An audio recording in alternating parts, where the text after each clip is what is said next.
No segundo quadrante, ele está injetando energia ativa, que seria aí um exemplo da energia fotovoltaica, e dentre outras, ele está injetando a energia ativa, está absorvendo a energia indutiva ou injetando energia capacitiva. E, consequentemente, nos demais quadrantes, certo? O ponto interessante aqui é que um medidor, para ser chamado bidirecional, ele só precisa ter 2 quadrantes, certo? Porque no grupo B, por exemplo, o medidor só tem 2 quadrantes quando ele é GD. Ele só mede a absorção de energia, que é o consumo do cliente, e a injeção de energia, que é a geração fotovoltaica dele. Já em casos de medidores do grupo A, a esmagadora maioria, que é chamado medidor THS, eles têm os 4 quadrantes. Por quê? Porque eles precisam medir a energia ativa injetada e recebida, mas também precisam medir a energia reativa injetada e recebida. Podem ver que aqui em cima ele mede a injetada capacitiva e nos quadrantes de baixo ele mede a injetada indutiva. Então, para medir a energia injetada capacitiva, a energia reativa injetada e a energia reativa recebida, ele precisa ter os 4 quadrantes. Isso é interessante porque, falando também da 1059, né, que era a resolução 1000, ela foi acrescida da 1059 com algumas mudanças do marco regulatório. Também é permitida a cobrança dos 2 sentidos. Né?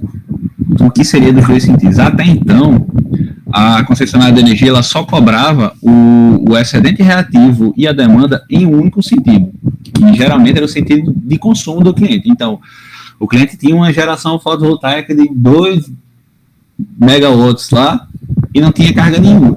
A demanda dele consumida ia ser praticamente 0. Mas, a partir dessa nova resolução, a concessionária e o cliente, né? O cliente vai ter que contratar 2 demandas. Uma demanda que ele injeta e uma demanda de consumo. Seria esses 2 sentidos, né? Tanto mandando para a rede quanto puxando da rede. E ambos os lados vão ser faturados. Como também a energia reativa excedente. Ela vai ser faturada tanto a energia reativa excedente que é injetada, quanto a energia reativa que é consumida. O cenário de hoje só é faturada apenas a energia excedente reativa que é consumida pelo cliente.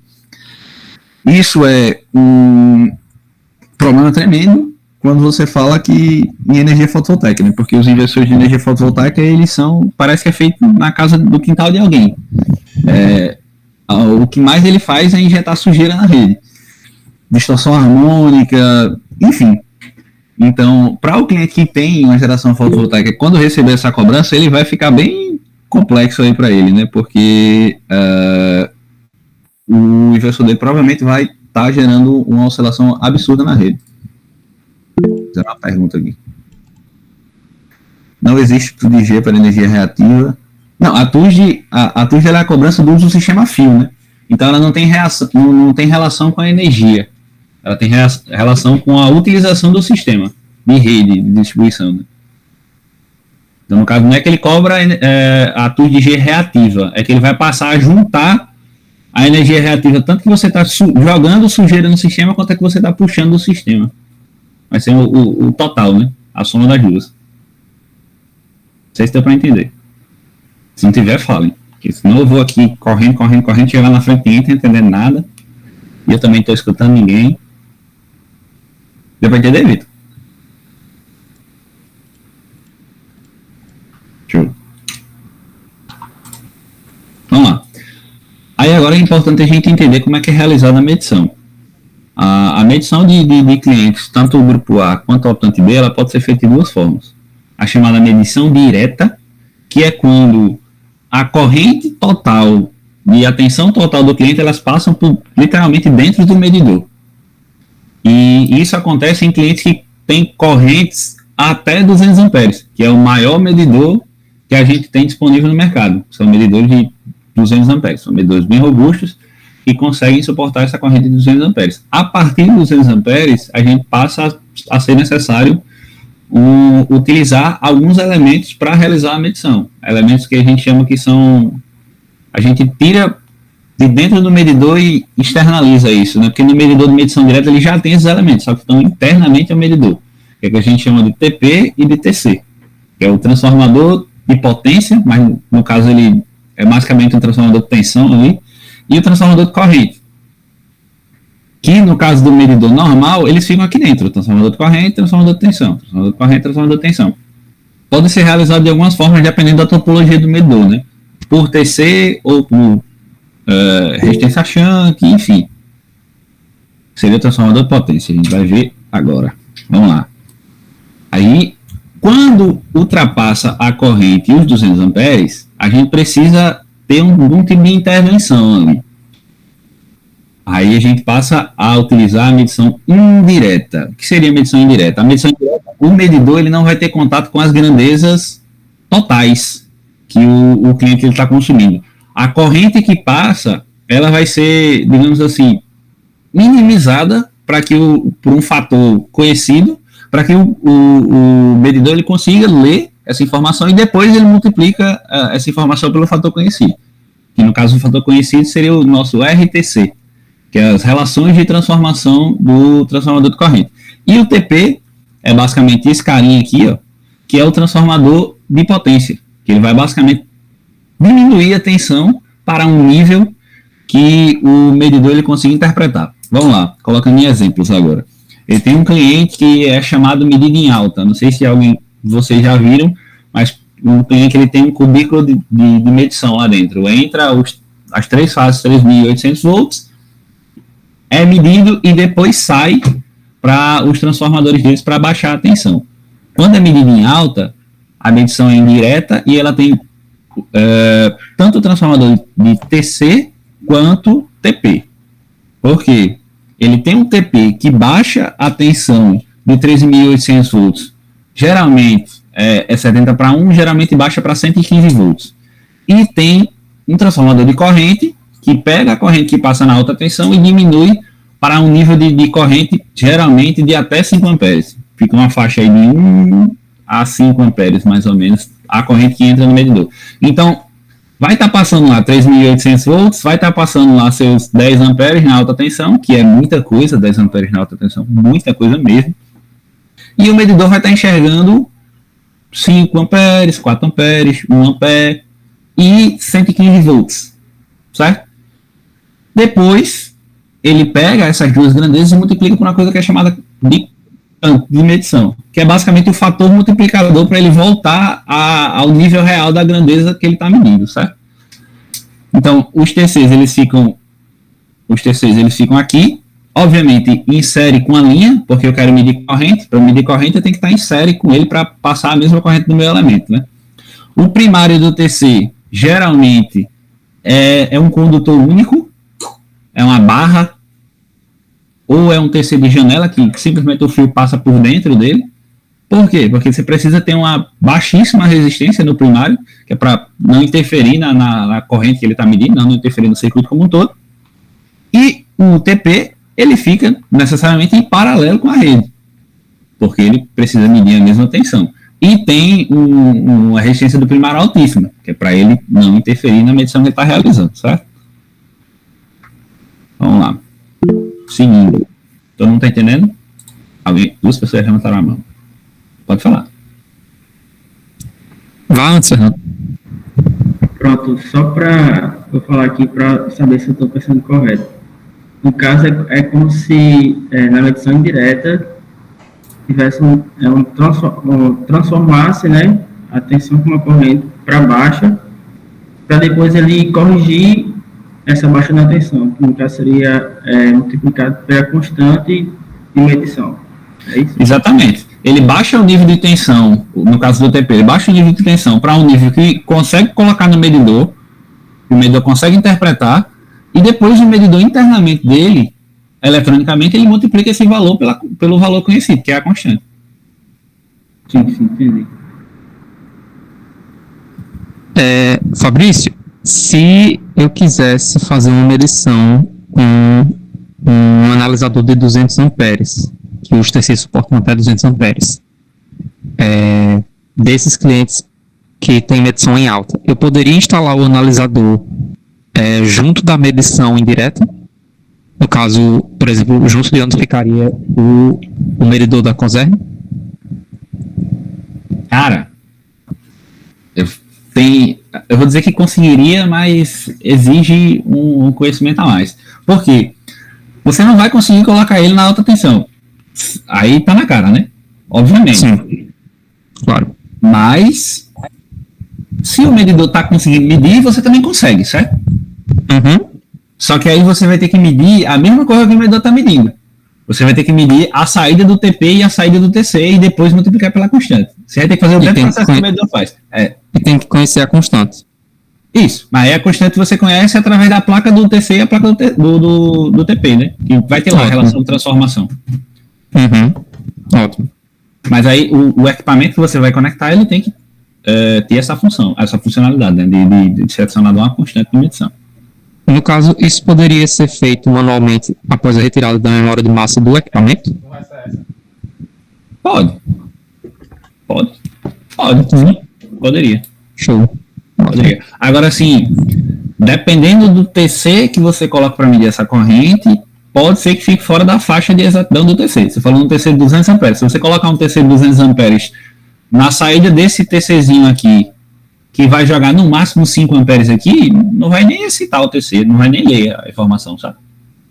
Sim, entendi. Então tem que estar, a corrente que você vai medir tem que estar dentro da classe de exatidão do TC que você vai colocar, que geralmente é 10%. Então você está falando do medidor de um TC de 200 amperes, você vai ter que passar pelo menos 20 amperes por ele aí, para ele estar bem seguro que ele vai dar tudo certo. Você disse que, por exemplo, 10 amperes na alta tensão seria muita coisa. Eu poderia instalar o TC do analisador no fio diretamente na alta tensão, sem passar pelo TC do medidor da medição indireta, né? E deixar o TP conectado à medição indireta? Poderia, agora sim, é 3.800 volts para você botar um TC, né? Eu acho que isso não é bom, não. Com certeza seria um trabalho não para meros membros da alunos de engenharia. Pois é. Eu tenho que abrir uma SI, desligar a subestação. Eita! Aí é trabalho.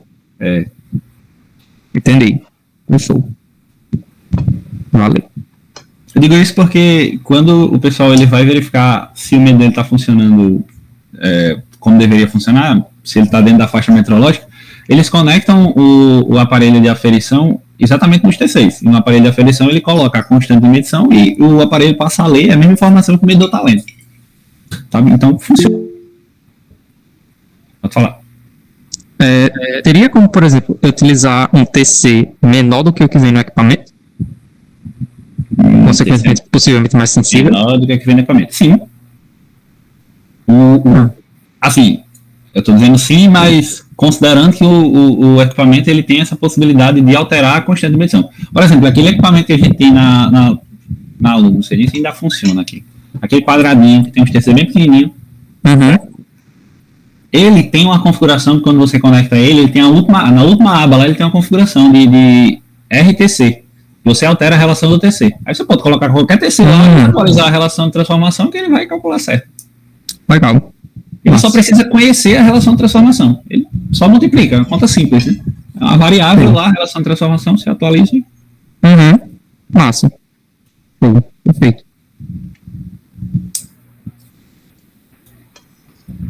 Obrigado. Show. Aí só vocês já entenderam mais ou menos como é que funciona, né? Um diagrama simplificado, falando de uma medição em alta tensão, chega a distribuidora, passa pelo TC, o TP está aqui ligado em paralelo, no caso o TC, o TP ele vai ler a tensão de fase, tá gente? Vai ler em relação ao terra. O disjuntor e o tráfego do cliente. Aí entra aquele famoso 2.000%. Por que existe 2.000%? Vamos lá.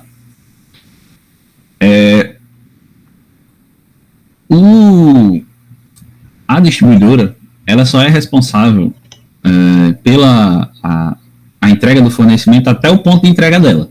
A energia entregou ali, pronto, dali para frente é cor do cliente. Então, aonde é o ponto de entrega de um cliente grupo A? Vamos lá. Agora vocês não tem que falar. Vamos ficar falando o tempo todo aqui.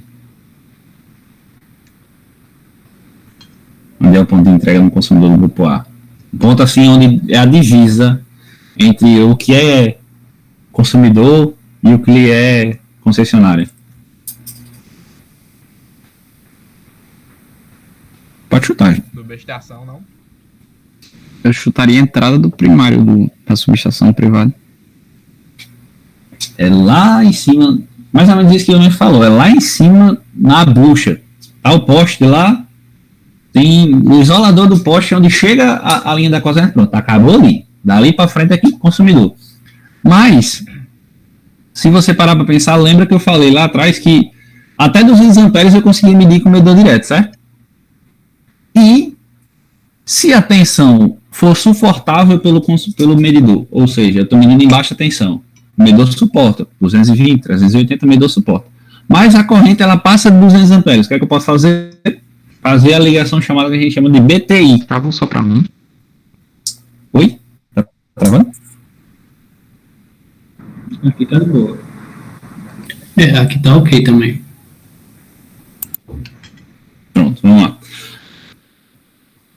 Voltando, né? A ligação chamada de BTI, que é basicamente ele está medindo a medição a tensão em baixa tensão, mas está medindo a corrente através de uma medição indireta. Ele coloca um TC e liga a tensão direto, sem transformador de potência. Onde é que isso aqui geralmente é aplicado? Clientes optante B. Cliente optante B, você vai ver dois tipos de medição, basicamente. Esmagadora maioria deles. Ou essa, que tem o medidor e um TC externo, ou a com o medidor de 200 amperes. Pode ter com o medidor de 120 amperes também, mas aí vai depender muito da carga do cliente. Ou seja, ou vai ter uma ligação direta, de medição direta, como a gente já mostrou lá atrás, que é direto no medidor, ou vai ter uma medição assim, que é a chamada BTI. A tensão entra direto no medidor e a corrente passa por um TC, se ultrapassar 200 amperes. Aí o que é que isso ocasiona? Se o ponto de entrada da corrente é lá na bucha do poste e eu estou medindo em baixa tensão, tem um elemento no meio que está gerando uma perda, certo? Mas um elemento no meio que está gerando a perda não é da concessionária, é do cliente. Então quem tem que pagar a perda do elemento que está gerando perdas é o dono. Se o dono é o cliente que tem que pagar essa perda. Mas como a concessionária está medindo em baixa tensão, ela está medindo essa perda também. Ela está medindo após essa perda. O transformador, a energia entra, o transformador gasta parte dessa energia e o medidor só mede o que está consumindo daqui para frente. Mas o ponto de conexão é aqui. Então, para rebater essa medição daqui para o ponto de conexão, a resolução ela estabelece aqueles 2.000%. Ou seja, quando eu vou ter 2.000%? Quando eu tenho um cliente que é optante B ou é grupo A e ele é medido em baixa tensão após o transformador. Esse 1% é o quê? Esse 1% é quando o cliente ele é alimentado em 69 kV. Se for 3.8, é 2.5. Se for 69, é 1%. Tá? Show. Enfim, ponto interessante da gente entender. Quem já viu memória de massa já deve ter se deparado com um negócio que tem lá impulso ou em números muito altos que você não conseguiu compreender. Como é que o medidor ele funciona?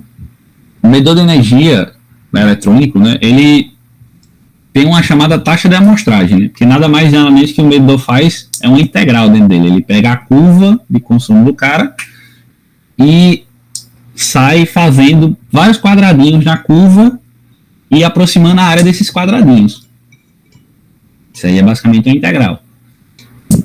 Mas ele não faz uma integral literal como a gente faz na matemática. Ele entende uma integral como um somatório de vários quadrados, certo?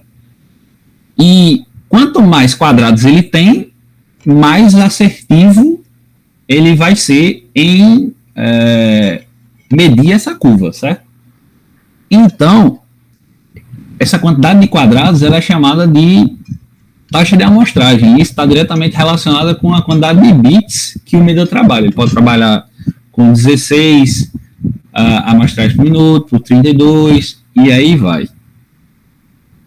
essa característica de trabalhar com amostragem faz com que a medida de 1 kW ou 1 watt ela seja muito alta para garantir a precisão do medidor. Então, os fabricantes eles decidiram adotar esse chamado pulso, que é basicamente Tava conversando com o Emerson disse que era uma pseudograndeza. Ela é uma grandeza, mas não tem grandeza nenhuma. Ela é basicamente um número que representa alguma coisa, que quando essa coisa é multiplicada por uma constante, que é chamada de KE, ela vira kWh. Pronto. Mas só serve dentro do medidor. Então o pulso, ele é basicamente uma fração de 1 kWh. E essa fração tem um multiplicador que me retorna o valor em watts-hora de novo. Certo?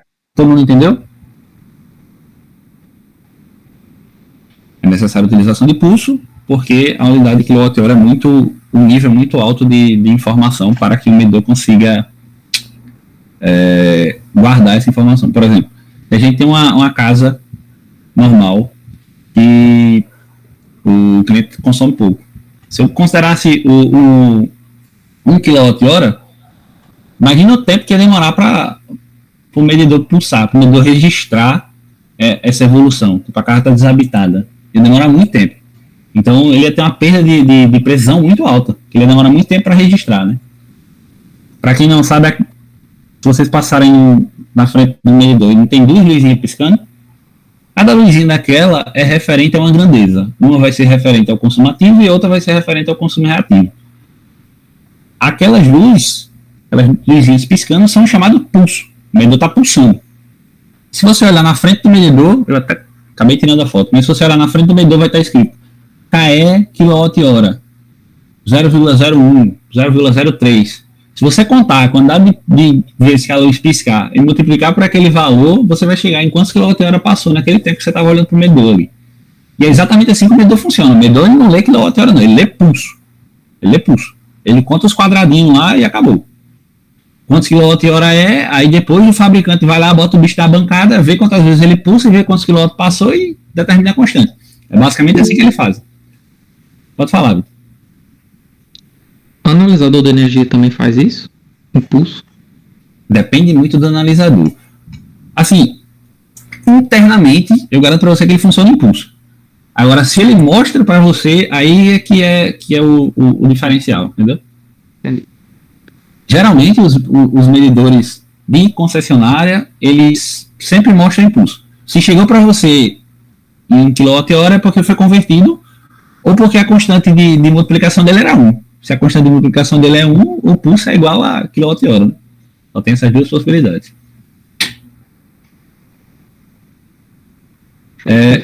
Vocês sabem onde encontrar a constante na conta? Já se atentaram a isso? Na conta, no padrão antigo eu sei que era uma tabelinha que ficava junto do ciclo de medição. Isso, pronto. Na segunda página, se não me engano, tem a tabelinha lá. Era até estranho que você via uns valores lá gigantescos que não faziam nenhum sentido, mas só fazia sentido depois que você utilizava a constante. Pronto. Agora, só para reforçar, né, o conhecimento, como eu já vinha falando, a constante de medição KE é a interna do medidor.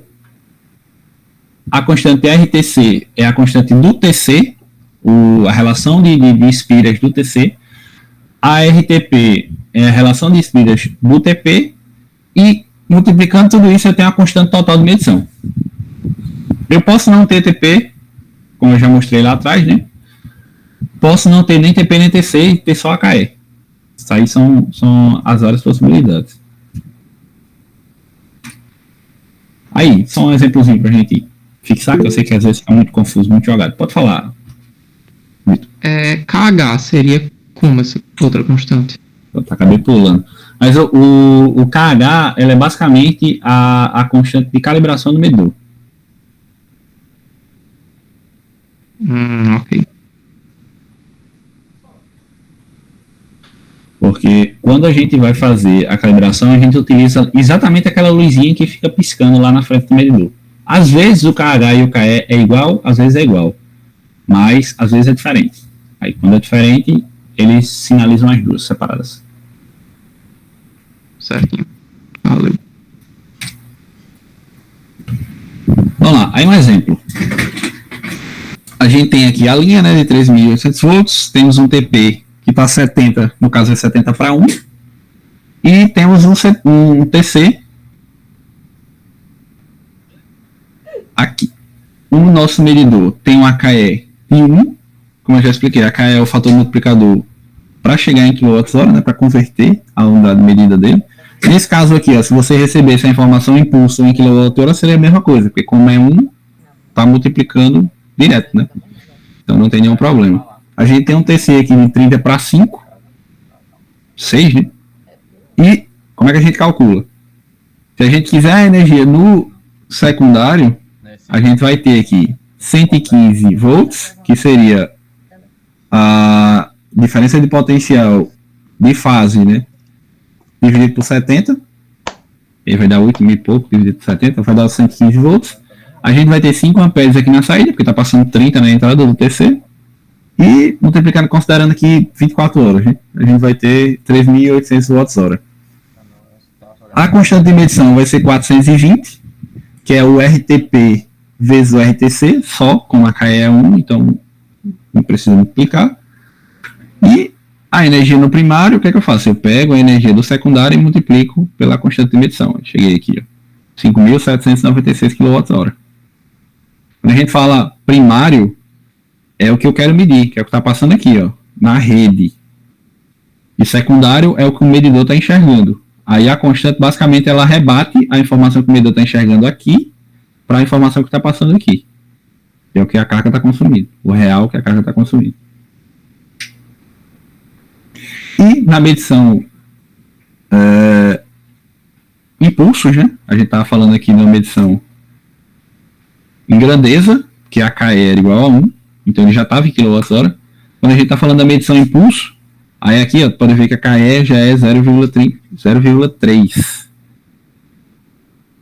Colocou 46 pulsos. Então o medidor pulsou 46 vezes nesse meio tempo.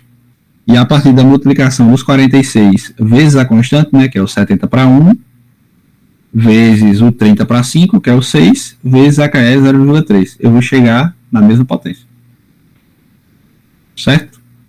Se não quisesse pela potência, também poderia ter ido pelos valores que estavam empregados, né? 115 vezes 5 vezes 24 sobre 1000, 3,8, dividido pela KE, 46 pulsos. Deu para diferenciar o que é pulso, o que é KE, o que é constante, o que é RTP, o que é RTC. É interessante conhecer isso aqui, porque pode ser que venha uma memória de massa para vocês e venha impulso. Não vai estar errada a informação. A informação vem correta. Entende? Aí você precisa converter a informação para o dado real. Antigamente, quando a memória de massa ela vinha completa, com toda a informação, vinha também a informação impulso. A gente estava até perguntando como é que a gente conseguia calcular o consumo ativo do cliente pela memória de massa. Eu disse, se vier impulso, é simples. Você só soma todos os pulsos e multiplica pela constante e você vai chegar no consumo, tranquilamente. Caso não esteja impulso, aí vai demandar um pouquinho mais de trabalho, porque você vai ter que trabalhar com os dados a cada 15 minutos. Certo? Se ela tiver impulso, você vai basicamente fazer isso aqui, né? Somar todos os pulsos e multiplicar pela... Falando. E quando já vem em kWh? Quando já vem em kWh, ainda precisa fazer uma coisinha que está ali na frente. Tá? Ok. Pronto. Valeu. Aí, só para falar, o medidor ele tem vários registradores. O medidor ele tem uma memória que grava várias informações. Aí aqui tem uma tabelinha com todas as informações que ele registra, né? Que é os chamados canais. Você ficar olhando para a tela do medidor, ele fica trocando, piscando. Se for um medidor grupo B, ele vai ficar canal 1, aí kWh, ele vai mostrar o kWh. Depois ele vai piscar e vai mudar canal 24, aí ele vai mostrar o kVAR. Isso vai mudando de medidor para medidor, mas basicamente todos eles medem essas grandezas aqui, quando a gente fala de medidor do grupo A, e registram também as grandezinhas que vão vir na memória de massa não vem na tela do display, mas vem na memória de massa, que seria a UFER, né, que é a unidade de faturamento de energia reativa, o DCM-R, que é a demanda máxima corrigida, o SR, que é a energia reativa excedente cobrada no momento, você está cobrando o capacivo, você está cobrando o indutivo, e o SH, que é o posto horário atual. Como também o DCR, que é a demanda acumulada. Ele sai acumulando, o medidor sai acumulando a maior demanda que ele já registrou desde que ele foi ligado. Não é uma informação muito interessante, não, mas ele registra. Pronto. Aí é isso aqui, Vitor. Quando você tem a memória de massa de 15 em 15 minutos, a integralização de 15 em 15 minutos, a demanda vai ser igual a 1/4 disso aqui, certo? Porque eu tenho o quilowatt-hora sobre o quilowatt sobre o quilowatt-hora, vai ser basicamente 4, a divisão dos dois. Então, para me jogar isso aqui para uma hora, para um período de integralização de 1 hora, eu tenho que basicamente fazer a média desses três. E, coincidentemente, quando eu faço a média desses três, eu vou ter um período de 1 hora. Então, eu vou ter o valor em quilowatts-hora desse instante. Então, após eu converter o valor em quilowatts-hora, eu consigo somar tudo e chegar a quanto no final eu consumi. Deu para pegar? A coincidência aqui é que o valor da demanda desse instante vai ser igual ao valor consumido até nesse período. Entendi. Pode falar. A gente se deparou com um caso, que foi até aquilo que eu estava conversando com você naquela época, que a gente fez essa parte da média, conforme você tinha orientado, mas acabou que mesmo assim a conta não fechou direito, sabe? Na conta ficou um valor mais baixo do que o que dava na memória de massa. Muito mais baixo? Assim, mais de 1.000 kWh. Assim, um ponto que a gente tem que levar em consideração aqui. A memória de massa, ela não é homologada como registro de consumo. Nenhum medidor tem a memória de massa homologada como registro de consumo. O medidor, ele tem uma memória específica para registrar o consumo, que são esses canais que eu falei aqui. Esses canais aqui, eles são homologados para medir essas grandezas. É nisso aqui que o medidor garante a precisão dele. Ele garante no canal 1, ele garante a precisão do quilowatt-hora. No canal 2, ele garante a precisão do kVAR indutivo. Então, pode ser que exista um pequeno erro quando você faz essa conta. Quando é que vai bater exatamente? Quando você receber a memória de massa e vier os pulsos. Porque os pulsos, eles vêm desses registradores aqui. O medidor pega o pulso desse registrador e rebate na memória de massa. Quando ele rebater o pulso, pode somar e multiplicar pela constante que vai bater exatamente o que tem na conta. Quando já vem convertido, aí é outra história. Porque o medidor, ele trabalha separado. A memória de massa dos registradores. Então, pode haver uma pequena diferença entre os dois. É para bater? É para bater. Na maioria das vezes bate, na maioria das vezes bate. Mas pode acontecer uma pequena divergência. Você tem que ter esse cuidado. Só acrescentando. Mas quando não bate, o mais esperado que aconteça é que a memória de massa fique maior do que a conta de energia. Não é isso? Sim. Entendi. E aí isso vai ser porque a memória de massa ela vai registrar justamente os picos de consumo, né? Mais ou menos. Minutos. É que você tem que lembrar que você está vendo sempre uma média da média, né? O medidor, ele integraliza, que a gente chama, ele gera entre aspas, integral daquela curva de consumo a cada 5 minutos. Aqueles quadradinhos lá. Lembra do integral, né? O que é um integral? Ele vai somar uma área. Quando tem um gráfico de corrente por tensão, se eu somar a área, eu vou ter a potência, certo? Então o que ele faz? Ele soma a área no tempo. Então ele vai ter o consumo. Ele integraliza, ele gera a integral desse gráfico a cada 5 minutos. Então o que você vê na memória de massa quando vem com 15 minutos, já é uma média de 3 integralizações. Mas no registrador, ele registrou a cada 5. Entende? Quando você joga isso para a hora, aí você está fazendo a média de 1 hora de informações que foram tiradas a cada 5 minutos. Então, é bem aproximado, sabe? Você está somando 12 informações, você está fazendo a média de 12 amostras de 5 minutos, que o medidor ele registrou as 12, separadamente. Então, isso pode gerar um pequeno errinho, que no final das contas vai gerar, no final dos 30 dias vai dar um errão lá. Entendi. Faz sentido. Obrigado. No pulso não, no pulso ele registra tudo. O pulso é o somatório total, então funciona, sabe? Tem alguma forma de conseguir da COSERN a memória de massa em pulso, por exemplo, CSV ou Excel, ou ela só vem em PDF? Não. Só PDF. Esmagadora maioria. Por quê? É porque a COSERN não quer? Não. É porque o fabricante do medidor não quis. Porque quem gera a memória de massa é o software do fabricante do medidor. No treinamento passado eu até mostrei o softwarezinho. Hoje eu não trouxe o arquivo, não vou conseguir mostrar. Mas cada fabricante ele tem um software chamado de PDA, que interpreta as informações do medidor. Esse software é quem puxa a informação do medidor, converte os dados e te mostra. Ele mostra dentro do software. Mas quando você vai exportar, geralmente ele só tem duas formas de exportar. Ou você exporta em XLS ou você exporta em PDF. Geralmente quando você exporta em XLS para quem não sabe é tipo o formato do Excel lá de 1900 e bolinha. Então tipo, você abre, você vai, chega, se vier em formato tabular, glória a Deus, é para você levantar as mãos. Então na maioria das vezes o pessoal exporta em PDF, que vem mais organizado do que se exportar em Excel, sabe? Entendi. Aí, assim, a COSERN e a maioria das concessionárias, assim, 90% das concessionárias do Brasil, elas utilizam um sistema que é o chamado Emera, que ele conecta com o medidor e fica consultando a informação a cada 15 minutos. Vocês já receberam, até me passaram um que vinha com o nome do Emera, certo? Pronto, quando vem com o nome do Emera, aí pode ser que ele consiga exportar como um CSV da vida. Porque aí você vai estar exportando do Emera, não do medidor mais. Você vai estar exportando a consulta do Emera.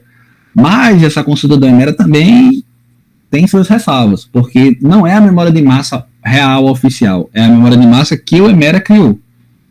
O medidor, explicando, dando uma geral como é que funciona o sistema de medição em 90% das concessionárias de energia. Os medidores estão lá em campo, os medidores de grupo A e optante B, eles têm uma porta óptica, de comunicação óptica, por luz, que é conectada a um dispositivo chamado de remota. Esse dispositivo chamado de remota se conecta via GPRS com a Oi, Vivo, TIM, Claro, internet normal do celular, e envia os dados. E esse software, chamado de Emera, ele fica consultando os dados que a remota está enviando. Ele consulta os dados da remota, converte e salva. A cada 15 minutos ele pergunta à remota: deu quanto? Deu quanto? Deu quanto? Deu quanto? Deu quanto? E a remota vai passando para ele a cada 15 minutos. Então, a memória de massa que você recebe do Emera é a memória de massa que o Emera montou com essas perguntas. Se deu uma falha na comunicação, se teve alguma coisa no meio, vai aparecer uma linha zerada lá. Que é o quê? Ele não conseguiu, ele perguntou, mas o medidor não respondeu. Aí ele entende que estava zero. Aí, cada lado tem sua ressalva. Quando vem direto do medidor, também exporta pela Emera, mas ele exporta o arquivo original. Aí vem um arquivo num formato esquisito lá. Você só consegue abrir no software do fabricante do medidor, você abre no software do fabricante do medidor e exporta. Geralmente, quando exporta desse programa, vem o PDF pior que vocês vão ver na vida de vocês, que você não consegue nem selecionar a informação, assim. Não sei se já chegou algum para vocês desse. Você não consegue selecionar o dado, assim, vem como tipo uma imagem. Aí cada um tem seus benefícios e seus malefícios. Aí é paciência. É realmente dos fabricantes que não colaboram com isso, sabe? Entendi. Vale. Aí, entrando no aspecto geral aqui que a gente queria chegar. Fator de potência.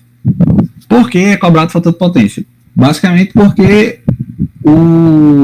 a energia reativa ela ocupa um espaço na linha e não realiza trabalho nenhum.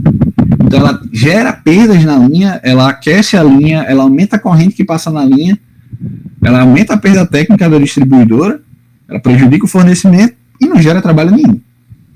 Por isso que a ANEEL determina que os consumidores atendidos em alta tensão, eles precisam atender um requisito mínimo de 0,92 de fator de potência para poder melhorar a distribuição da energia, né? Facilitar a distribuição da energia. Aí agora a gente vai... E como é calculado isso? Um ponto importante de entender a energia reativa é que o que é cobrado é a energia reativa excedente. É basicamente a energia reativa que passa além do fator de potência 0,92. Porque se você entender 0,92 não é 1. Então tem 0,08 lá que dá uma energia reativa. Então é o que passar daquele 0,08. Certo? A conta não é exatamente essa. Mas a lógica, a macrovisão assim é essa mesmo. Aí a gente olha lá na resolução 1000, como é que é realizado esse cálculo. O fator de potência de referência, indutivo ou capacivo, ele tem como limite mínimo o valor de 0,92 para unidades consumidoras do grupo A. Quando ele fala grupo A aqui, é alta tensão. O consumidor ele precisa atender isso aqui. A distribuidora ela não pode cobrar em unidades consumidoras do grupo B que não tem fator de potência de referência pelo consumo de energia elétrica reativo excedente.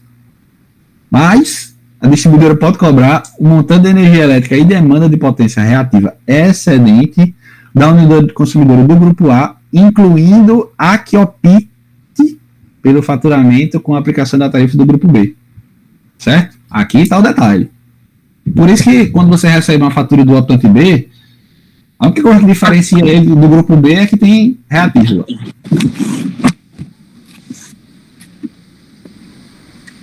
Vamos lá para a formulazinha. Essa é exatamente a fórmula que tem na resolução. E a ferramenta do CFP, basicamente, ela faz essa conta. É um somatório simples. Esse ERE é a energia reativa total, excedente. Ele soma em intervalos de T igual a 1, que é um intervalo de integralização de 1 hora. A MAT é o consumo em 1 hora. Fator de referência, o fator de potência naquele intervalo de 1 hora, menos 1, vezes o valor em reais, né? Essa fórmula aqui, ela está feita para retornar o valor em reais diretamente. Então, se eu quero só o consumo, eu desconsidero essa última grandeza aqui, final, e faço apenas esse cálculo aqui. Aqui é da demanda reativa excedente. Como vocês podem ver, é muito parecido a conta, só que não é um somatório. Ele pega o máximo, né, que a gente está falando de demanda, e subtrai esse DAF. Esse DAF é a demanda contratada do cliente em P. O que é P? É posto horário. A demanda contratada do cliente do posto horário ponta. A demanda contratada do cliente do posto horário fora ponta. Isso nos casos dos medidores dos clientes que são ouro sazonal azul, né, que aí tem duas demandas. Quando ele é verde, é a demanda contratada e ponto. Certo? Então, o excedente reativo, ele só paga o que passa, dá para ver por essa relaçãozinha aqui, ele só paga o que passa do 0,2, e a demanda, ele só paga o que passa da demanda contratada dele. Se não passar da demanda contratada, ele não vai pagar nada. Certo? Todo mundo pegou? Essa é a fórmula base que é basicamente essa conta, só tem essa conta para fazer no dimensionamento do banco de capacitores. E aqui só tem a descriçãozinha sobre o que é cada coisa, né, para depois ficar de informação para vocês, e fim da apresentação. Agora, vou falar um pouquinho sobre como é que a ferramenta funciona, que era o intuito que o pessoal aqui tinha convidado. Eu não sei se agora ficou esticado, para vocês está bom de ver? Ou ficou muito esticado? Ficou um pouco esticado, viu? Esticado, mas... Um pouco muito, né? Peraí, deixa eu...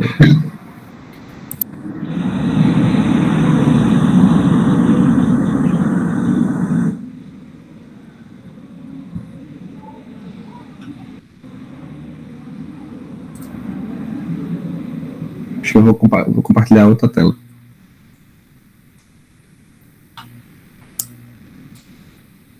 Fabrício, tirando uma dúvida sobre a cobrança do fator de potência no grupo B. Quando você fala que a concessionária tem que, no caso, por exemplo, para ser cobrada, tem que vir na conta de energia o fator de potência do local. Seria isso? Como assim? Não entendi muito bem a pergunta. Porque você falou que acho que na resolução tem que ser declarado pela concessionária para vir a cobrança do fator de potência do grupo B, no caso, para ser cobrado. A cobrança do acidente reativo no grupo B, ela só acontece em clientes que são grupo A, mas optam pelo faturamento do grupo B. Sim, no caso, se é grupo B, não é cobrado. Grupo B normal, ele não é cobrado. Já foi cobrado lá atrás, mas hoje em dia não é cobrado mais. Não é mais realizado cobrança. Sim, entendi. Enquanto não dá um surto no anel aí, não é cobrado. Eu acho que agora melhorou, né? Compartilhando aí, na tela menor.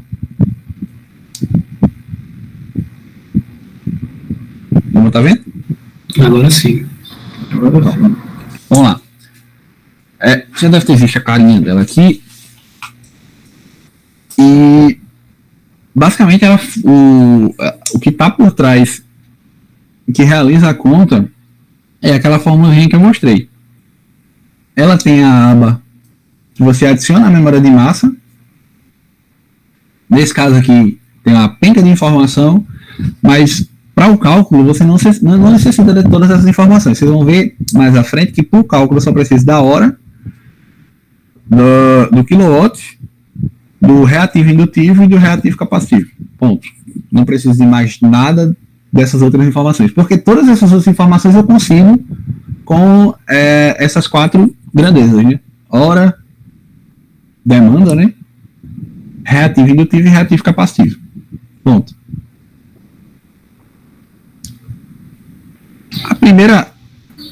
Vocês vão perguntando aí, pelo amor de Deus, pode perguntar.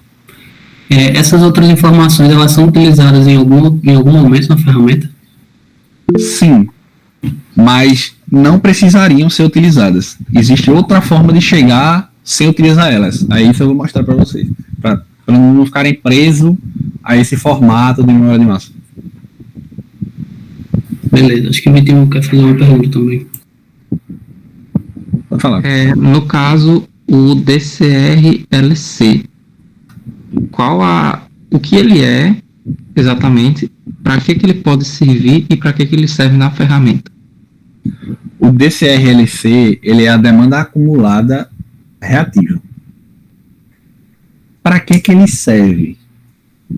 Eu poderia dizer que para nada, mas ele serve para alguma coisa. Por quê? Como eu já mostrei a vocês, o medidor, ele tem uma característica de integralização. Ele integraliza a cada 5 minutos, mas por determinação da ANEEL, ele precisa integralizar a cada 15. Então ele pega os 5 minutos e transforma em 15, certo? Uhum. Mas, se vocês olharem direitinho para a fórmula que a gente estava mostrando, deixa eu voltar aqui na tela.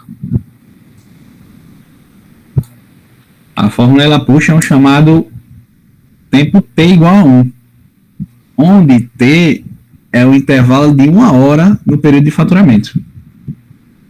Então, eu vou precisar converter isso aqui que já foi convertido, né, em 15 minutos, beleza, eu vou precisar converter em 1 hora, certo? E compreende que se eu pegar essas 4 amostras aqui para juntar como 1 hora, ou pegar essas 4 aqui, no final da conta, eu vou ter valores diferentes? Sim. Porque, como a gente viu, a conversão para mim sair disso aqui para a hora é fazer a média. Então, se eu faço uma média desses 4 ou faço uma média desses 4, eu vou ter valores totalmente diferentes. Uhum. Mas, o objetivo da ferramenta é simular a conta. Então, para mim simular a conta, eu preciso fazer exatamente a mesma conta que o medidor fez. Correto? Para mim fazer a mesma conta que o medidor fez, eu tenho que fazer a média dos mesmos 4 que o medidor fez. É para isso que é utilizado o DCR-LC. O DCR-LC ele é medido a cada 1 hora. Então, vocês podem ver que aqui está em branco, porque são exatamente 4 aqui. Ó. 4 intervalos, ele joga a demanda. 4 intervalos, ele joga a demanda. 4 intervalos, ele joga a demanda. E ele vai acumulando a demanda, basicamente. Então, a cada momento que isso aqui não está vazio, que tem uma informação aqui, eu posso integralizar os últimos 4, que foi exatamente a mesma conta que o medidor fez. Então é só para isso que a ferramenta usa. Porque se eu pegasse esses primeiros 4 aqui, iria dar uma diferença no final da conta. Poderia chegar bem perto, provavelmente chegaria bem perto, mas não seria exatamente o mesmo valor. Tem outra forma de fazer? Tem outra forma de fazer. Para quem viu o outro treinamento, eu até comentei sobre isso aqui, que só de olhar para essa memória de massa já dá para saber que ele é um cliente optante B. É extremamente interessante. Por quê? Porque a primeira amostra que eu tenho da memória de massa está de 3h15 da manhã. Se eu olhar no final, a última que eu tenho foi de 3 horas da manhã. Isso já me entrega que ele é um optante B. Porque, pelo menos, no grupo Neo Energia, funciona assim. Não sei nos outros. No grupo da energia, não. Do grupo A, em todo canto vai ter que ser assim. Se não é, tá errado. No grupo A, vocês sabem que o grupo A, ele tem uma medida aí desde 2021, ou do início de 2020, não me recordo, que o grupo A, ele precisa seguir, o faturamento do grupo A, ele precisa seguir o mês civil. Então, fevereiro é de 1 a de 28. Tem que ser fechado. Certo? Para ele conseguir fazer isso, para me contabilizar um mês civil inteiro, eu tenho que começar de meia-noite e terminar de 23h59, certo? Obrigatoriamente. Não tem como não ser isso. Se eu começar de meia-noite e terminar de meia-noite, eu peguei um pedaço do mês posterior. Então, se fosse um cliente do grupo A, estaria aqui meia-noite e 15. Por quê? Porque a memória de massa anterior fechou de meia-noite e 59. Então a última informação que ela pegou lá foi meia-noite, 00. A segunda amostra que vai ter daqui a 15 minutos. Que vai ser qual? Meia-noite e 15. Como são muitos clientes do grupo A e ainda tem os B-optantes, e o B-optante não é obrigado a ser o mês civil, o que é que eles fazem? Eles botam os grupo A para fechar tudo de 23h59 e colocam os grupos B-optante para fechar de 3 horas da manhã. Para não sobrecarregar o servidor. Porque quando a gente fala fechar, os medidores eles fecham a fatura automaticamente. Ele é programado para de 23h59 ele fechar a fatura. Mas o servidor ele tem que pegar a informação de todo mundo. Certo? E se der merda, algum medidor não fechar, o servidor vai ter que fazer o medidor fechar a força. Então, de 23h59 do último dia do mês, é importante que o servidor esteja totalmente dedicado a fechamento de fatura de grupo A. Aí eles colocaram do grupo B 3 horas da manhã. Então, só de estar 3 horas da manhã aqui é o optante B. Ponto interessante, deixa eu abrir a memória de massa que vocês me mandaram. Vocês vão ver que... Ixi, essa daqui não, essa daqui tá toda maluca. Peraí.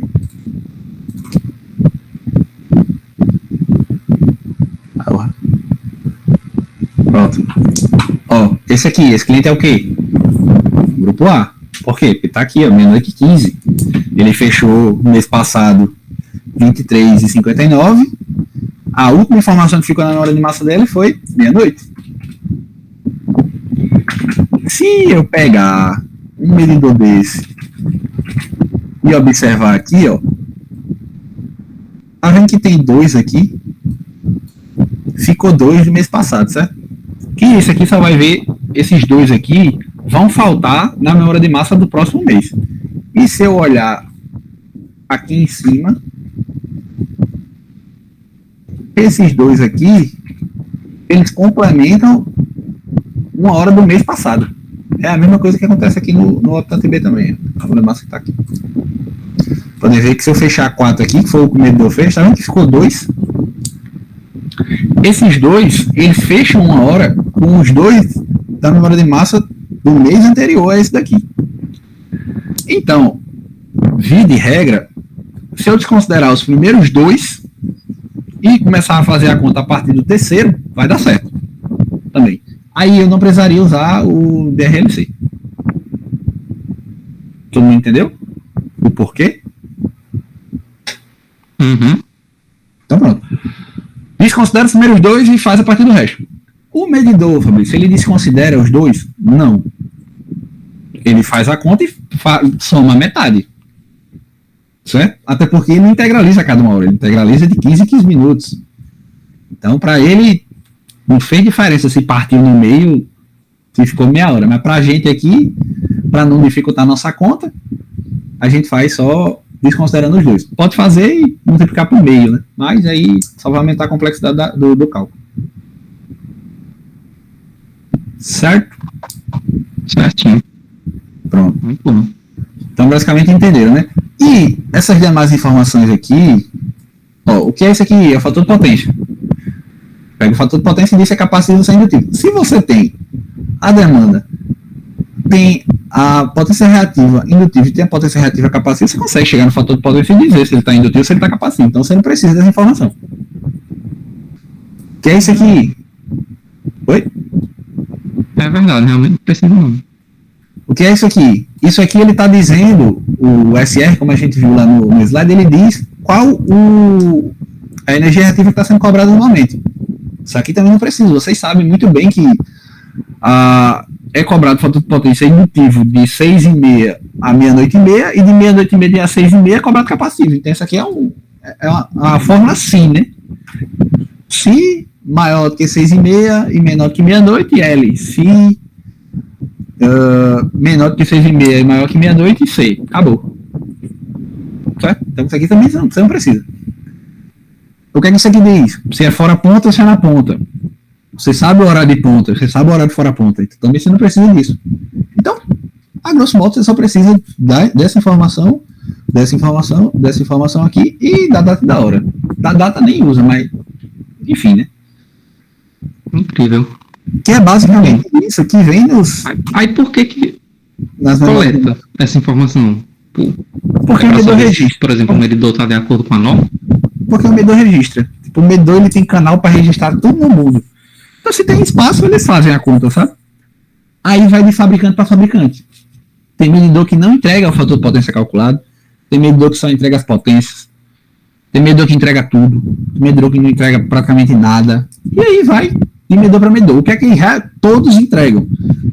A potência ativa fornecida, a potência reativa indutiva, a potência reativa capacitiva e os recebidos disso aqui, né? Você tem o fornecido e tem o recebido, que é o injetado e o consumido. Né?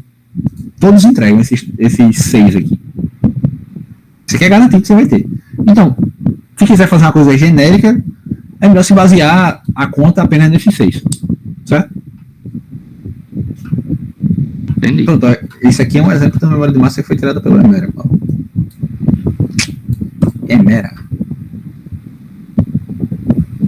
Bom, que já veio o nome da pessoa que extraiu, né? Então vamos lá. A primeira conta que a ferramenta faz é para isso aqui, para simular a conta atual do cliente. Para que ela simula a conta atual? Para a gente saber se ela está fazendo a conta certa. Ele tem a conta de energia do cara e tem a memória de massa. Eu faço a conta pela memória de massa e vejo se vai bater com a conta. Porque se não bater com a conta, nada para baixo vai estar certo, vai estar tudo errado. Né? Vai bater sempre igual? Não. Por quê? Porque, como eu falei, a gente está desconsiderando meia hora aqui, né? Basicamente, do início e, se não me engano, a gente está desconsiderando meia hora do final também. Então, no final das contas, a gente está desconsiderando quase uma hora. Quase não, uma hora a gente está desconsiderando. Isso aí já vai gerar uma diferencinha. E tem a questão das casas decimais, né? A gente está calculando aqui com 2 casas decimais. O medidor, ele faz com, né? A depender da precisão dele lá. Então, vai ter uma diferença, mas vai chegar muito perto. Já chegou o caso a bater na casa decimal, certinho. Aonde é que ela faz essa primeira conta? Ela faz aqui, dimensionamento do banco. Gente, não se apegue aos nomes. Isso aqui foi feito, como o Vitor falou, foi feito de madrugada, os nomes estavam tudo errado. Enfim, ela só faz a conta certa. O resto é tudo bagunçado.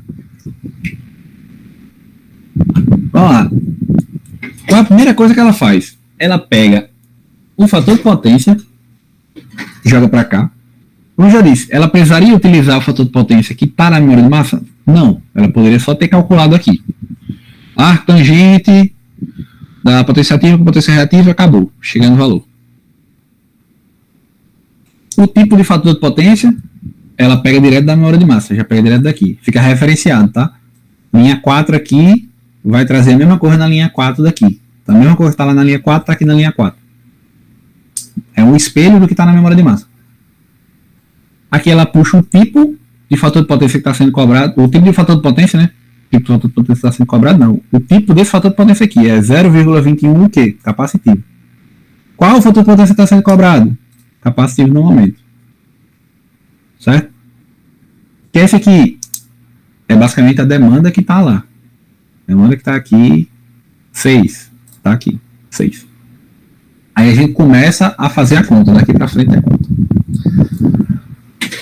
Primeiro, o que é que a gente toma como premissa na ferramenta? Que o banco de capacitores ele só vai estar ligado no horário indutivo. No horário capacitivo ele vai estar desligado, certo? Por isso que aqui tem essa fórmula aqui. Se eu preciso que o tipo cobrado seja indutivo e que o fator de potência seja indutivo. Preciso que no horário eu esteja durante o dia, que é o horário de cobrança do fator de potência indutivo, né? E o meu fator de potência esteja indutivo. Aí o que é que ele faz? Ele pega a energia reativa indutiva e subtrai a energia reativa capacitiva. Para quê? Para chegar na energia reativa total. Porque a memória de massa ela divide a energia reativa total em energia reativa indutiva e energia reativa capacitiva. Só que no final das contas vocês sabem que a energia reativa capacitiva ela compensa a indutiva. Então eu tenho que fazer a compensação e chegar na energia reativa total para mim poder fazer a conta a partir disso, né? Que é basicamente pegar essa coluna, que é o indutivo, e subtrair esse valor aqui, que é capacitivo. Acabou. Na maioria das vezes, isso aqui está zero.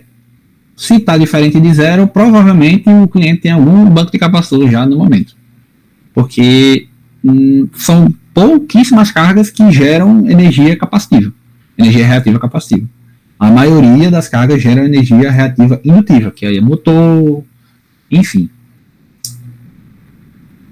Então, a gente já faz essa compensação para chegar no valor total da energia reativa e, como a gente já disse, como eu já vinha falando, o que é cobrado é o excedente reativo.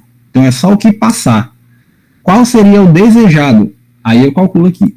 A energia reativa desejada. Aí aqui a fórmula já começa a ficar um pouquinho mais confusa. Aí eu já vou sair daqui e vamos para cá. O que é que aquela conta faz? O que é que eu tenho de informação? Eu tenho a potência ativa e tenho o fator de potência. Aonde é que eu quero chegar? Eu quero chegar na minha energia reativa desejada. Então o que é que eu vou considerar? Eu vou considerar a potência ativa real que eu tenho, mas vou considerar o fator de potência que eu desejo. E achar a potência aparente, e pela raiz quadrada dos quadrados, né, subtraindo a potência aparente da potência ativa, do quadrado da potência aparente menos o quadrado da potência ativa, e chegar na potência reativa. E essa potência reativa vai ser a minha desejada porque eu estou considerando o fator de potência que eu quero, certo?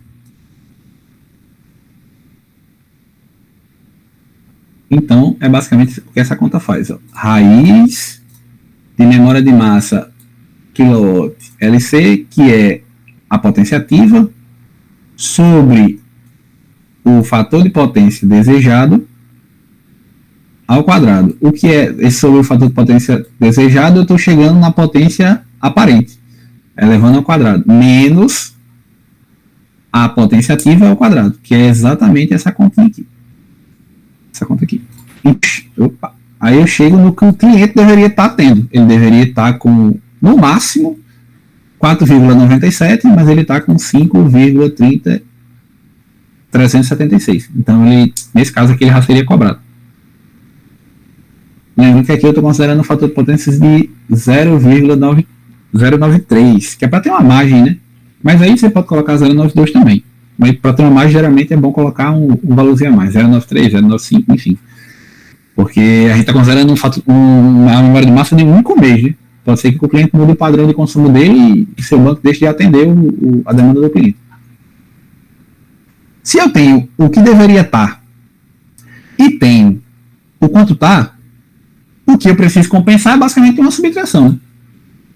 Eu pego o quanto está, menos o desejado e pronto. Meu banco precisa injetar 0,43 kW reativos nesse instante. Como é que eu vou definir a potência do meu banco? Pegando o maior desses casos aqui. Qual é a maior necessidade do banco que eu tive? Pronto, essa é a potência do banco que seria necessário, que ele atenderia todo a necessidade do cliente. Aí com isso aí eu dimensiono mal dimensionado, porque eu peguei o maior, mas vai atender. Todo mundo entendeu até aqui a conta que faz? Até aqui ele só calculou o valor reativo que ele deveria ter. Ele não calculou quanto vai ser cobrado de excedente, nada. Ele só calculou para zerar o excedente reativo. Aqui ele não sabe quanto é que vai ser cobrado ainda. Todo mundo está acompanhando? Se tiver alguma dúvida, alguma coisa? Beleza. Aí aqui ele já coloca, né, o maior dessa coluna. Ele pega o maior banco que foi necessário e já assume como sendo o maior. Pode falar. Esse teste de adequação você vai comentar, Fabrício? Esse teste de adequação é basicamente assim.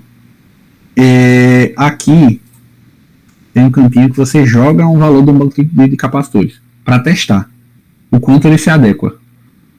E aqui ele mostra o quanto você vai pagar se você colocar esse banco. Para quê? Porque como eu falei, se você simplesmente pega o maior aqui, você vai estar dimensionando, você vai estar atendendo. Só que vai estar mal dimensionado, provavelmente vai estar superdimensionado. Por quê? Se a gente for procurar o 25,50, vamos lá, procurar o 25,50 aqui.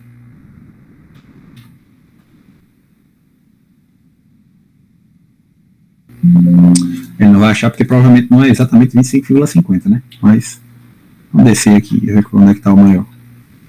Tá aqui, ó. 25,50. Aconteceu uma vez, certo? Aí aqui, ó, 21, 15. Vamos pegar uma média disso aqui.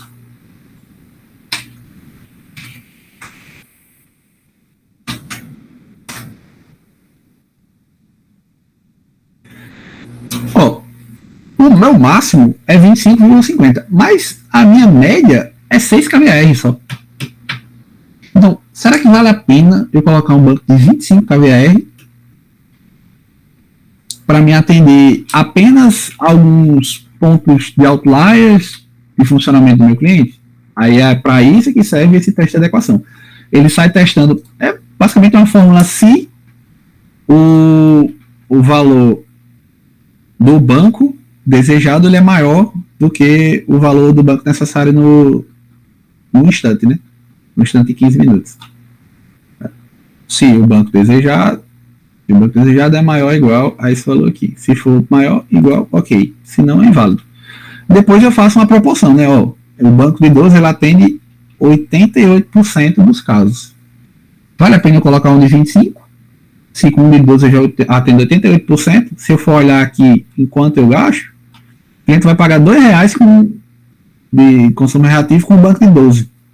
Com um banco de 25 ele não vai pagar nada, certo? Mas quanto é um banco de 25? Certo? Então tem que ter esse estudo para conseguir definir o valor real do banco. O interessante que tivesse aqui, que não tinha, mas não tem mais, que acabou que não deu tempo de colocar, é ter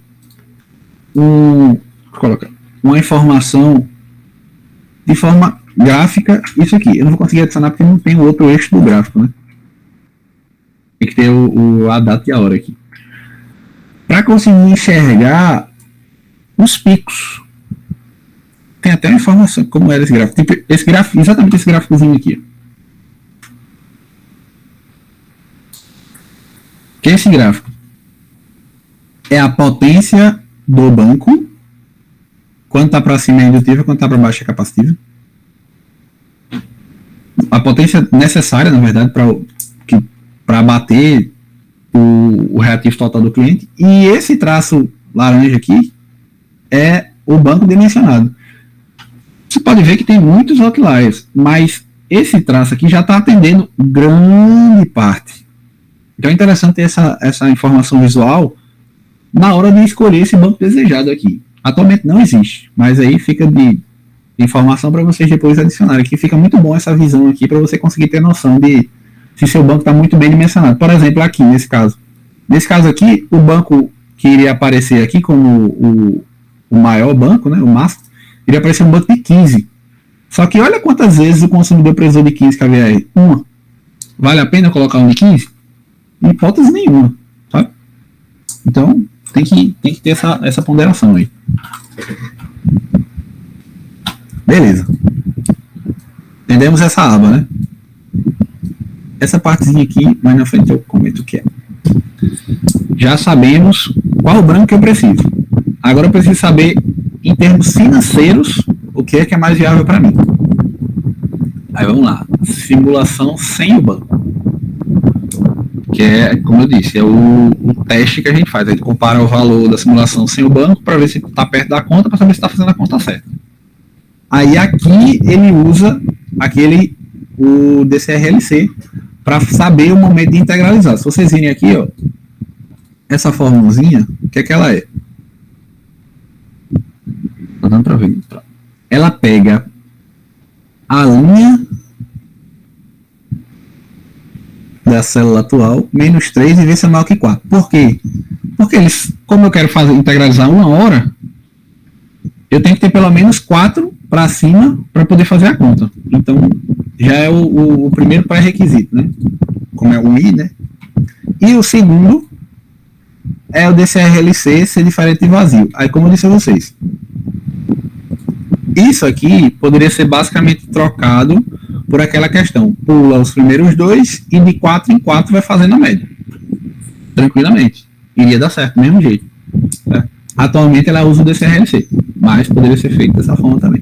Só pular os primeiros 2 e ir fazendo de 4 em 4. Sempre que fosse múltiplo de 4 aqui, ele faz a média dos 4 para cima.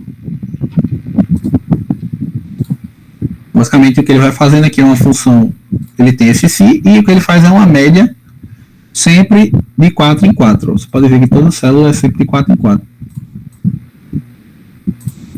E só vai aparecer os intervalos de 1 em 1 hora. E qual a conta que ele vai fazendo aqui dentro? Ele faz a conta da média do kWh. É o que é essa conta. Vamos lá. Como a gente viu na apresentação, a média, eu tenho uma integralização de 15 em 15 minutos. Para mim chegar no valor do tempo T de 1 hora, eu basicamente faço a média desses 4 aqui e chego nesse valor. Pode falar, Vinícius. Desculpe, foi por engano. Perdão. E como a gente já tinha comentado, a fórmula do excedente reativo, ela trabalha com um intervalo de integralização de 1 hora. Então eu preciso sair dos 15 minutos e chegar em 1 hora. Eu faço a média desses 4 para cá e chego nessa informação. Essa informação da média do kWh é esse EEAMT de T igual a 1 hora que tem aqui na fórmula. Esse valor aqui. Ó. Então, já cheguei no EEAMT, que ele até diz aqui, né? O montante de energia elétrica ativa em cada intervalo T de 1 hora durante o período de faturamento. Aqui tem megawatt-hora, mas assim, tá tudo em mega nessa forma. Se você colocar tudo em quilo, vai dar tudo em quilo. Então não tem problema. Beleza. Cheguei na potência ativa. O que é que eu preciso também? Que ele já faz a mesma conta, só que para potência reativa. Aí a potência reativa aqui é aquela mesma coisa, a mesma subtraçãozinha lá. Ó. Ele pega a reativa indutiva menos a reativa capacitiva, acabou. Exatamente o mesmo valor que ele faz aqui. Só que lembrando que aqui ele só faz nos intervalos. Né? Aqui ele faz para todos.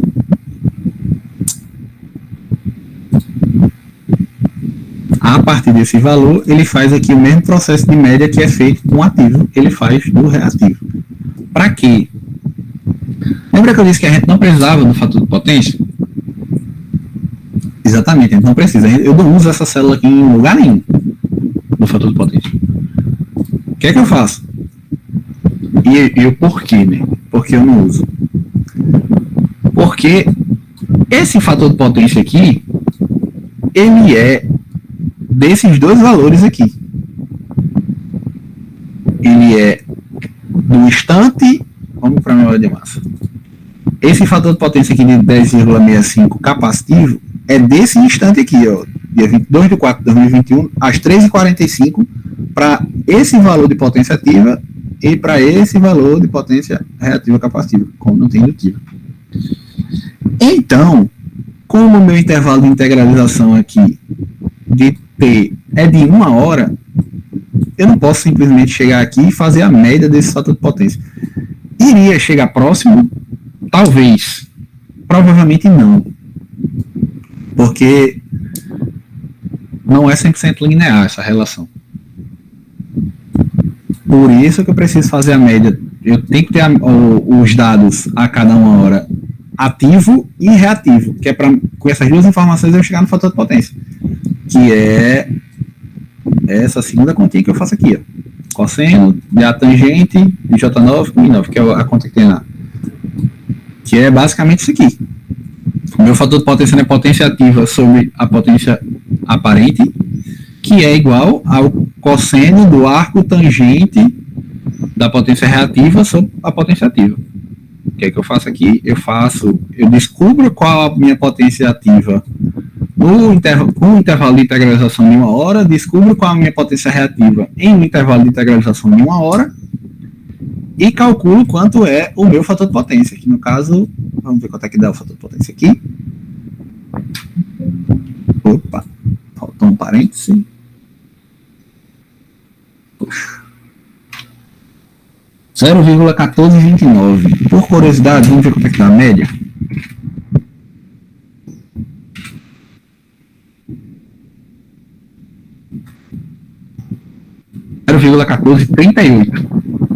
Tá vendo que chega perto, mas para uma aproximação é péssima, né? Então, por isso que... Opa, aí eu fiz merda. Por isso que na ferramenta eu optei por fazer a média do reativo e obter o fator de potência com base nesses dois aqui. Certo? Aí, que conta misteriosa é essa que ele faz? Simples.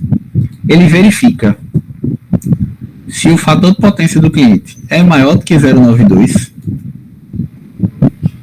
Se for maior do que 0,92, beleza. 0. Ele não tem excedente nenhum, porque ele está dentro da regra. Se não, o que é que ele verifica? Se o fator de potência cobrado é diferente do fator do tipo de fator de potência. Se for diferente, também vai ser 0. Porque assim, eu estou abaixo, mas eu não estou com, por exemplo, se eu estou de noite com fator de potência indutivo.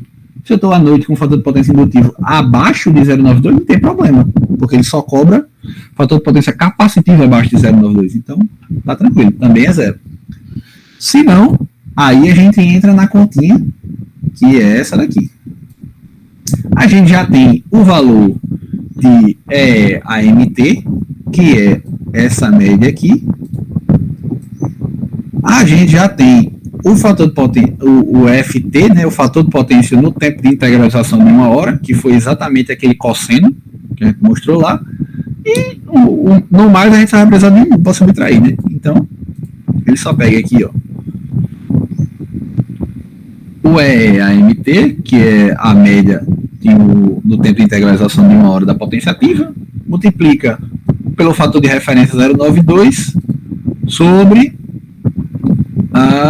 o fator de potência no tempo de integralização de 1 hora menos 1. Pronto. É esse aqui que vai ser cobrado. Fabrício, porque está fixado 0,92, mas você mencionou o banco para 0,93, porque eu quero que o banco fique com folga. Mas aqui eu tenho que calcular do mesmo jeito que vai ser calculado lá no medidor. E o medidor ele considera 0,92. Então por isso que é fixo aí 0,92. E o que é essa coluna? É a demanda reativa atual. Por quê? Porque também é cobrada a demanda reativa, né? Mas como eu já falei lá no slide, não sei se deu para fixar, mas só é cobrado se você ultrapassar a demanda contratada normal no posto horário. Se você ultrapassar com a demanda contratada, você paga as duas. Né? Você vai pagar tanto a demanda de ultrapassagem ativa, quanto a demanda reativa. Também de ultrapassagem. Também o quanto você ultrapassou. Mas é perigoso porque você paga dobrado, igual a demanda de ultrapassagem. Então, imagina pagar 2 ultrapassagens, o dobro de uma ultrapassagem, que já é caro, né? A demanda é basicamente a mesma conta, só que ele não subtraiu um aqui, né? Por quê? Porque esse DMAT, que é esse DMAT? Esse DMAT é a potência ativa no intervalo de 1 hora, é a demanda ativa no intervalo de 1 hora. Mas lembra que a gente viu que para mim chegar na demanda ativa no tempo de integralização de 1 hora, eu tenho que fazer a média dos 3. E quando eu chego na demanda de 1 hora, eu tenho o quilowatt-hora de 1 hora, certo? Então, essas duas coisas são a mesma coisa. Isso aqui é a demanda e o consumo de 1 hora, juntos. Então, as duas grandezas são as mesmas, né? Porque o tempo de integralização é o mesmo. Então, basicamente, aqui é a mesma conta, só que não subtrai só subtrai no final pela demanda contratada. Isso aqui eu não faço essa conta agora, porque eu tenho que fazer o máximo antes, né? Então, na lateral aqui, eu só faço basicamente essa multiplicação. Vamos lá para a demanda. Ele faz a mesma verificação, né? Exatamente a mesma verificação, e pega a potência ativa média de 1 hora e multiplica pela relação do fator de potência de referência sobre o fator de potência no período de 1 hora. Acabou. Faz isso para todo mundo. O que é que vai ser a demanda? A demanda, ela vai ser a demanda reativa. No momento, ela vai ser o máximo, né? Opa. A demanda reativa, no momento, ela vai ser o máximo do campo de demanda reativa atual. E o excedente reativo, ele vai ser a soma de tudo. Então, vai ter esse excedente reativo e essa demanda. Se o cliente tiver medição em baixa tensão, vai ter que ter a perda de transformação, certo? Então, vai ter que ter os 2.000%. Aí, aqui, o que é que ele faz? Pega o valor de cima e multiplica por 1 mais o 2.000%. Então, 102,5%, né? E a mesma coisa na demanda. Fechou? Fiz a simulação sem banco.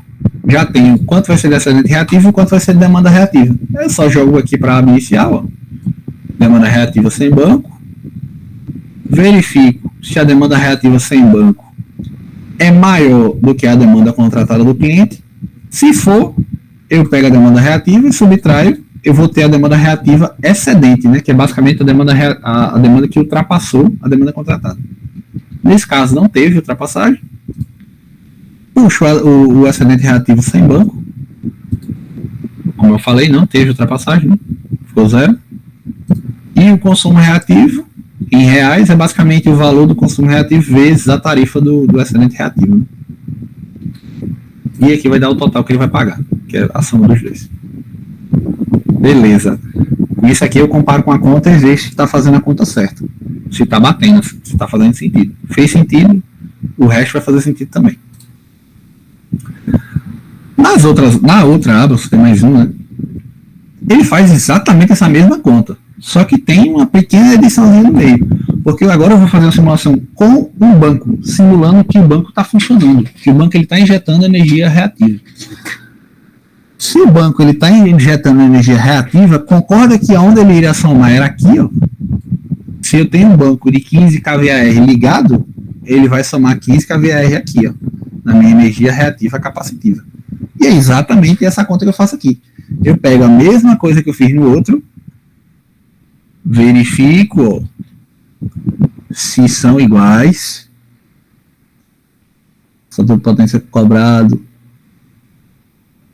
Aqui eu já fiz de um jeito diferente, né? Se os dois são iguais e se o cobrado é igual ao indutivo. Aqui também dá na mesma, né? Os dois são iguais, se os dois forem iguais e o cobrado for igual ao indutivo, é tudo igual ao indutivo, né? Então é cobrança indutiva. Se for, eu somo a potência reativa capacitiva com o valor do meu banco. e subtraio isso aqui da minha potência reativa indutiva. Se não for horário de cobrança indutivo, aí eu coloco só a potência capacitiva que já existia. Estou simulando situação real que o banco só fica ligado no período de cobrança indutivo, que é durante o dia, de 6h30 às 8h30 da noite.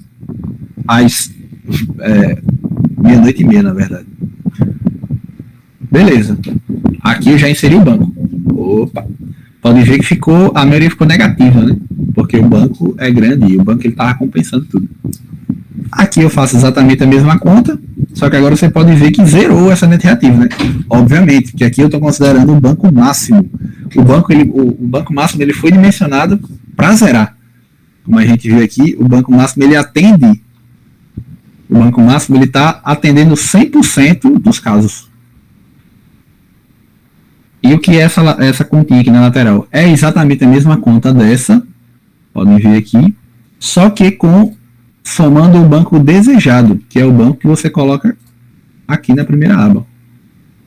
Esse banco desejado aqui. Como a gente viu aqui que o banco desejado só atende 88,6% dos casos, ele vai ter um excedente reativo baixinho, mas vai ter. Aí tá aqui, ó, ele vai ter um excedente reativo de 7,35 e uma demanda reativa baixinha de 31,42. Com essas duas informações, eu jogo para cá, do mesmo jeito que eu fiz com as outras, né? E coloco aqui, ó. Simulação com o banco máximo, vai sempre zerar o excedente reativo, né? Porque o banco máximo está dimensionado para zerar, mas pode ser que tenha uma demanda reativa. Aqui o resto é a mesma conta.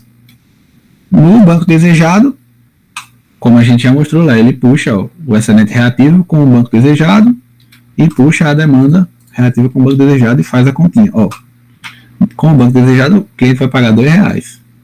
Aí você vai vendo aqui, 15, vai pagar 72 centavos, 10, vai pagar R$5. Vou botar a média não deu 6, a média 23. R$23 é baixo. Aí cabe, né?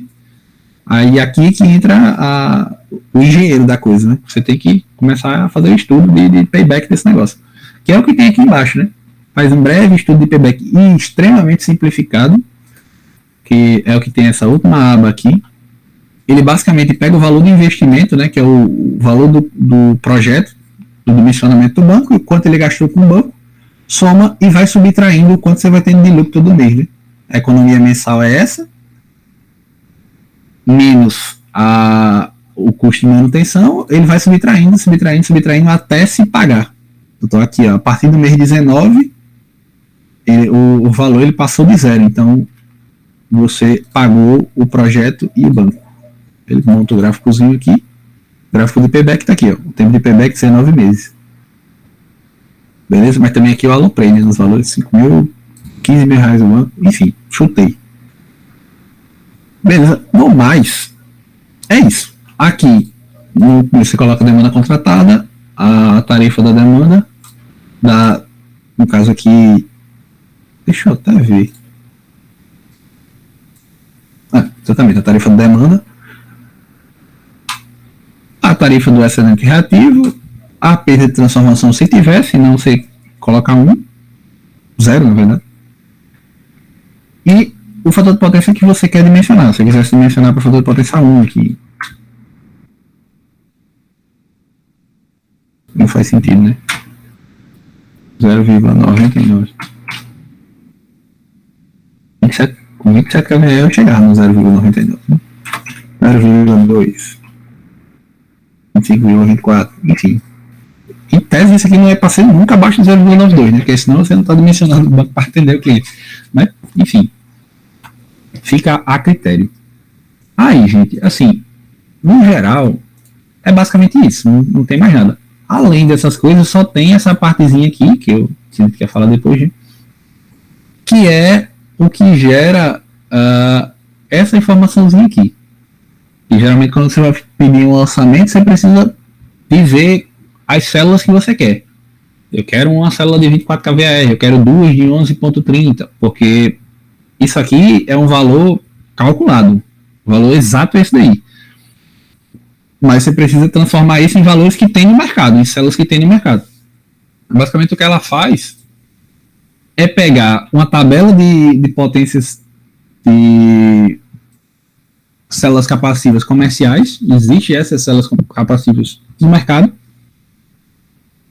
e sai dividindo o valor lá, tem uma regrazinha que ela sai dividindo o valor lá e determinando as quantidades. Sinceramente, eu não lembro mais como é que nada eu fiz para fazer essas contas aqui, mas isso aqui é o de menos, né? Aqui não interessa muito não. O valor depois vocês pegam o resultado comercial aqui e dividem. Sinceramente eu não sei como é que é esse aqui. Enfim. Eu fiz, mas não lembro mais não. E é o menos importante, né? Mas aí, ficou alguma dúvida? No geral, tem alguma pergunta? Viram que tem um VBAzinho que deixa bonitinho quando abre, fica assim, bababá, BBB, mas não tem nada de VBA na conta, é tudo fórmula simples, cálculo de multiplicação, cosseno, tangente, só besteira.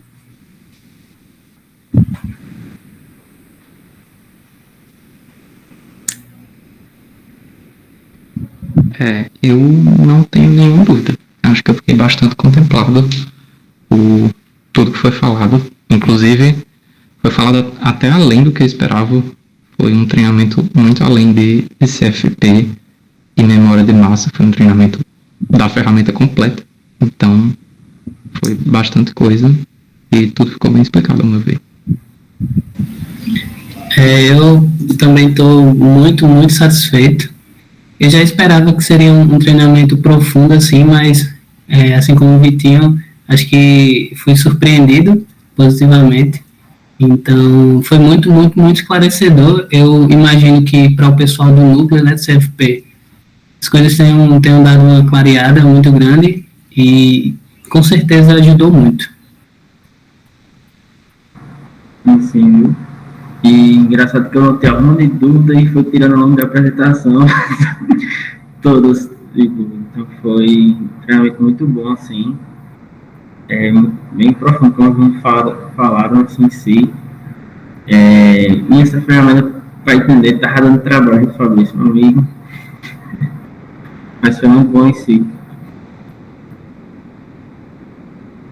Inclusive, não sei se vocês perceberam, mas eu renomeei, peguei e fiquei com vergonha de apresentar do jeito que estava. E renomeei as formas. Por isso que eu disse que não precisava de senha, viu, Rafael? É só abrir a planilha, abrir o VBA e executar a macro que fecha ela. Eu até coloquei aqui, eu não renomeei bonitinho, que tava muito bagunçado, pô, não tava dando pra entender nada. Tinha uma aba lá no final que tava escrito nome diferente, mas estava escroto. O que eu disse? Foi feito, né? Foi feito pra funcionar. Aí depois eu mando pra Rafael essa versãozinha que tá renomeada só pra ajudar a entender de onde é que vem as coisas.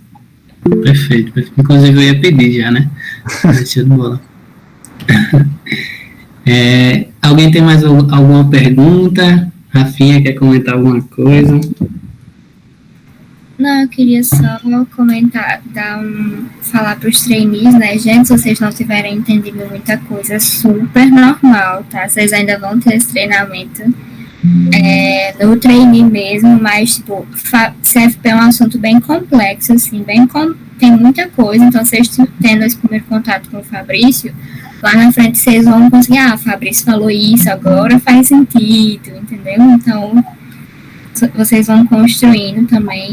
E só agradecer a Fabrício também pela disponibilidade. Foi muito bom.